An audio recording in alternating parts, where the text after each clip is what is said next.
Hello everyone, my name is Henry Roa and I am the director of a small independent feature film called The Hardest Love.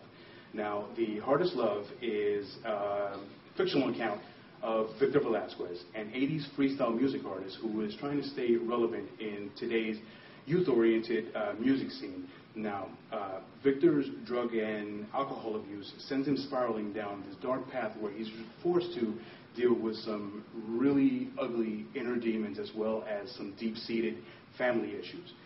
To compound the problem, he has to deal with what seems to be a never-ending struggle between Melissa, his current girlfriend, and China, who is an on-again, off-again fling that he's had since the 90s. China happens to be also a Latin teen pop sensation from the 90s. The movie takes place in present time, but has some really cool 80s flashbacks.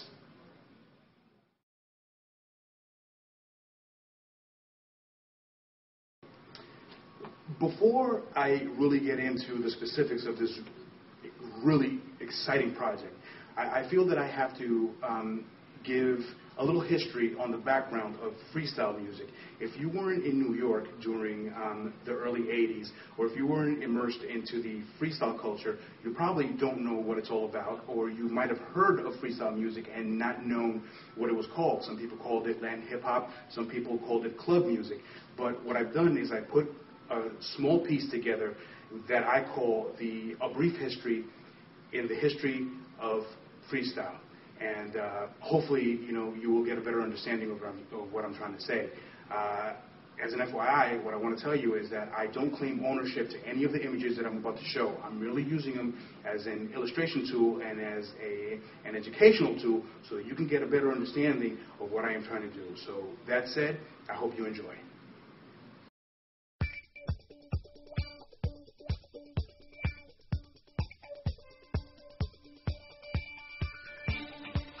Freestyle music is a form of electronic music made popular in New York in the early 80s by Hispanic and Italian-American youth in response to not having danceable music after the decline of disco.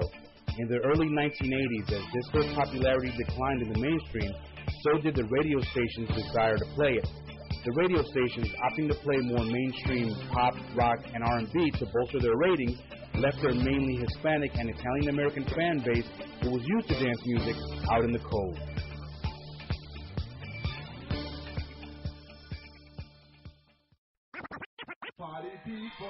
Hip-hop was beginning to make a name for itself on the streets of New York, so the disenfranchised Hispanic demographic gravitated towards this style of music, especially after Africa Bambaataa released Planet Rock, which effectively started the breakdancing movement in New York City. Now, if you add a Latin rhythm beat and a syncopated drum machine to that electro-funk sound, what you get is 1983's Let the Music Play by Shannon, which is credited as Freestyle's first hit.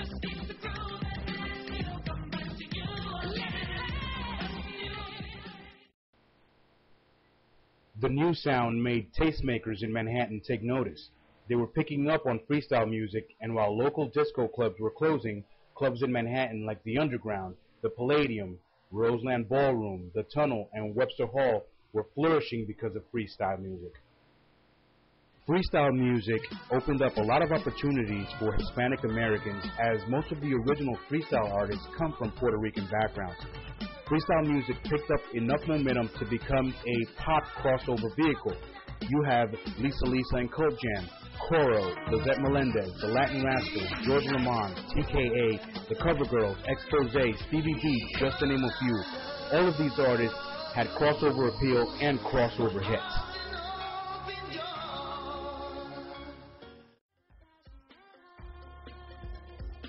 Freestyle's impact could be heard around the country as it spread to Miami, Los Angeles, and Chicago, but it was felt around the globe. Artists were emerging from Europe, Australia, and Asia. Nothing will prove the crossover appeal of freestyle as the remix to 1987's hit In Love With Love by Debbie Harry of Blondie. Just as she did with hip-hop in 1980 with the Blondie hit Rapture, she opened up the genre to a whole new audience and in turn a new market for freestyle artists.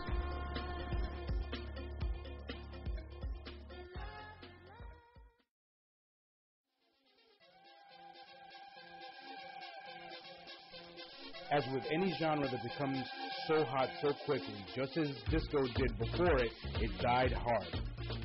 As its popularity waned, it gave way to house music and mainstream hip-hop. The good thing is that it has had a resurgence as of late, with radio stations actually dedicating time slots to freestyle. Internet radio stations, internet video channels all make freestyle accessible to new listeners. In 2006, Madison Square Garden sold out when a concert showcasing freestyle's greatest artists was announced. And these new artists today are following that same formula or collaborating with current freestyle artists to effectively keep freestyle alive.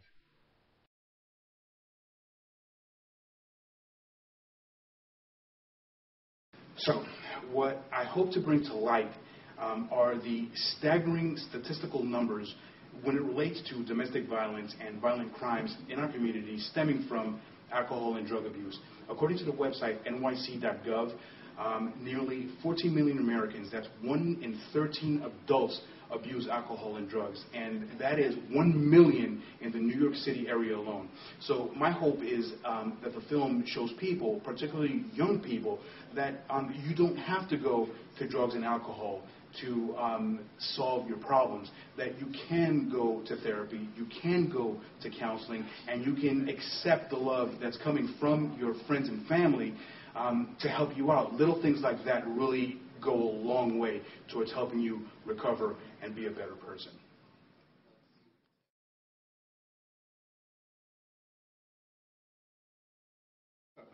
Obviously, what we need the most is money. We're fortunate enough to have equipment at our disposal, as well as some editing capabilities, but unfortunately, we need more.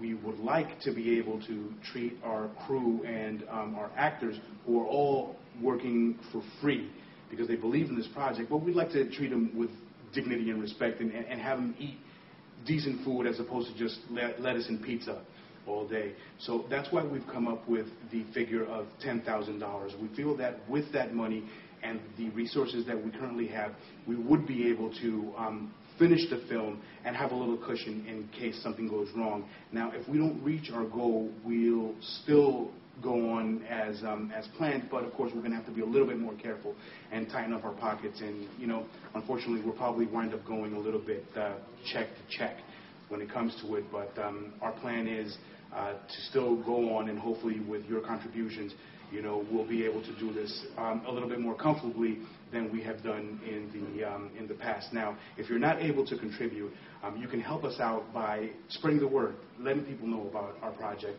putting our link on your emails to people who you think that might be interested, friends, colleagues, family, anybody. So we really would appreciate that. So let me be the first one to thank you in advance for all your contributions and for your help and for your prayers.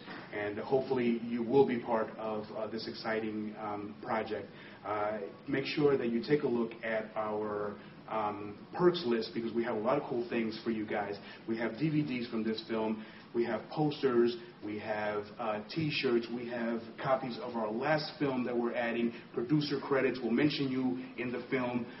We'll invite you to casting parties. We'll invite you to screenings. So a lot of exciting things happening. So again, thank you very much, and I hope that you give generously. Thank you very much.